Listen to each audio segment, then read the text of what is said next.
नमस्कार दोस्तों, आज की यह वीडियो बहुत ही इम्पोर्टेंट और बिल्कुल प्रैक्टिकल होने वाली है। अगर आप जीएसटी सीख रहे हैं, जीएसटी में बिल्कुल नए हो, तो यह वीडियो आपके लिए बहुत ही यूजफुल होगा।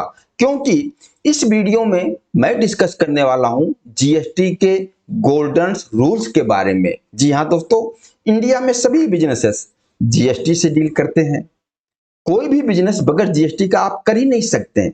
लेकिन बहुत लोगों को जीएसटी के बेसिक रूल्स के बारे में जानकारी नहीं होती है, इस वजह से उनको पेनाल्टी भी लग जाती है। लेकिन इस वीडियो में जो भी रूल्स मैं आपको बताने वाला हूं, अगर आप जीएसटी के सिर्फ कुछ गोल्डन रूल्स को समझ गए तो आप 80% जीएसटी प्रॉब्लम से बच सकते हो। तो आइए स्टेप बाय स्टेप एक एक रूल्स को हम समझते हैं।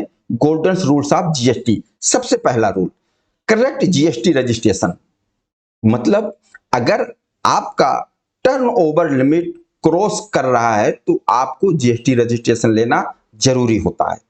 गुड्स बिजनेस के लिए 40 लाख का टर्नओवर, सर्विसेज बिजनेस के लिए 20 लाख का टर्नओवर। लेकिन बहुत लोग गलत कैटेगरी या जीएसटी रजिस्ट्रेशन लेने में डिले कर देते हैं। जैसे एग्जांपल, अगर आप ऑनलाइन सेल करते हो या इंटर स्टेट सप्लाई करते हो, और इस तरीके से कई केसेस हैं जिसमें जीएसटी रजिस्ट्रेशन लेना जरूरी होता है। भले ही आपका टर्नओवर कम हो, फिर वहां हम टर्नओवर नहीं देखते। ओके, अगला रूल क्या है? प्रॉपर जीएसटी इनवॉइसेस इश्यू करना। देखिए, सभी जीएसटी इनवॉइसेस में कुछ इंपॉर्टेंट डिटेल्स होना जरूरी है। जैसे GST number, invoice date, customer details, HSN code, SSC code, goods का डिस्क्रिप्शन और सबसे मेन टैक्स ब्रेकअप। इनवॉइस में आप सीजीएसटी, एसजीएसटी, आईजीएसटी को अलग अलग शो करेंगे। अगला पॉइंट आपका है, देखिए, जीएसटी आपका इनकम नहीं है। जो भी जीएसटी कस्टमर से आप कलेक्ट करते हो, उसको बिजनेस का पैसा समझकर यूज मत करो। जीएसटी गवर्नमेंट का टैक्स है, आपका काम है सिर्फ कलेक्ट करना। जो जीएसटी आप कलेक्ट करते हो उस अमाउंट को अलग अकाउंट में मेंटेन करो, जिससे जीएसटी रिटर्न फाइलिंग के समय प्रॉब्लम ना आए और टाइम पर आप जीएसटी पेमेंट करो। अगला main point, GST return time पे फाइल करना। अगर आप रेगुलर टैक्स पेयर हो, मंथली रिटर्न फाइल करते हो, तो पर मंथ आपको जीएसटी की 2 रिटर्न फाइल करनी होती है, जीएसटी R1, जीएसटी R3B। और आप इसको टाइम पे फाइल कीजिए, जिससे आप लेट फीस, इंटरेस्ट, पेनाल्टी से बच सकते हैं। अगला पॉइंट अपना, इनपुट टैक्स क्रेडिट मैच करना। सबसे मेन, आईटीसी रिकंसिलेशन करना।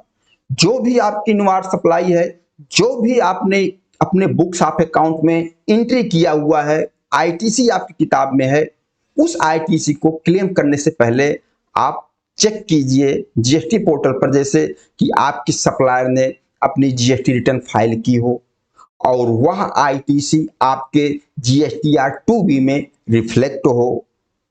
ऐसी कोई आईटीसी ना हो जो ब्लॉक्ड क्रेडिट हो, जिसको आपको क्लेम ना करना हो। कई बार कुछ लोग, नए लोग, ये गलती कर देते हैं कि ब्लॉक्ड क्रेडिट की भी आईटीसी है, बस उनके जीएसटीआर 2B में रिफ्लेक्ट हो गया और वो सारी आईटीसी क्लेम कर लेते हैं। ये कॉमन मिस्टेक है, बहुत लोगों मैंने देखा है। बस उनको ये नहीं पता है कि कौन सी आईटीसी क्लेम करना है, कौन सी आईटीसी नहीं क्लेम करना है। बस उनको जीएसटीआर 2B दिखना चाहिए। जीएसटीआर 2B में जो भी आईटीसी आ गई, सब आईटीसी क्लेम कर लेते हैं और बाद में इसकी वजह से नोटिस आ जाती है, क्योंकि ब्लॉट क्रेडिट आपने क्लेम कर लिया, ऐसी आईटीसी जो आपको नहीं क्लेम करना चाहिए।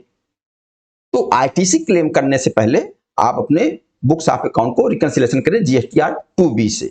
ओके, अगर कोई ऐसी आईटीसी आ भी गई है 2B में जो ब्लॉट क्रेडिट है, भले 2B में आ गई है, लेकिन आप उसको रिवर्स कर सकते हो। किस तरीके से रिवर्स कर सकते हैं, जीएसटीआर 3B की वीडियो में हमने बताया हुआ है। अगला पॉइंट, मेंटेन प्रॉपर रिकॉर्ड्स। आप अपने बुक्स ऑफ अकाउंट का प्रॉपर रिकॉर्ड मेंटेन कीजिए, जैसे purchase records, sales records, stock details, expenses record. ये सब रिकॉर्ड जीएसटी ऑडिट के टाइम या आपको जीएसटी से कोई नोटिस आता है उस टाइम ये रिकॉर्ड्स बहुत काम आते हैं। अगला पॉइंट, फेक आईटीसी से बचना। सबसे मेन, अगर कोई बिजनेस फेक इनवॉइसेस या गलत आईटीसी क्लेम करता है तो भैया इस केस में डिपार्टमेंट आपके ऊपर हैवी पेनाल्टी लगा सकता है और आपके खिलाफ लीगल एक्शन भी ले सकता है। सबसे बड़ा गुनाह ये फेक आईटीसी वाला मैटर है, जिसमें जीएसटी डिपार्टमेंट बिल्कुल माफ नहीं करता। फेक आईटीसी का मतलब कि आपके आउटपुट लायबिलिटी आपके पास ज्यादा है और जो भी आपने सप्लाई किया है आपके ऊपर टैक्स कैश से पेमेंट करना है, लेकिन आपके पास आईटीसी है ही नहीं किताब में। आप चाहते हो कि आपकी किताब में कहीं से आईटीसी आ जाए, तो आप अपने आसपास लोगों से कांटेक्ट करते हो और सिर्फ इनवॉइस ले लेते हो। एक तरीके से आप इनवॉइस परचेज करते हो, कोई गुड्स या कोई सर्विस नहीं परचेज किया, कोई गुड्स या सर्विस आपको रिसीव भी नहीं हुआ, सिर्फ इनवॉइस आपने ले लिया। और क्यों लिया इनवॉइस? आईटीसी लेने के लिए। इसी को बोलते हैं फेक आईटीसी। अगर इस केस में पकड़ा जाता है तो आपके खिलाफ लीगल एक्शन हो सकता है। तो इस तरीके से जो कुछ लीगल पॉइंट्स, ये बेसिक पॉइंट्स जो आपके सामने मैंने डिस्कस किया, अगर इन सब चीजों को आप प्रॉपर तरीके से, अच्छी तरीके से मेंटेन कर रहे हो तो जीएसटी में आपको कोई प्रॉब्लम नहीं आ सकती। बाकी आप लोग बताना यह वीडियो आप लोगों को कैसा लगा। नमस्कार, धन्यवाद।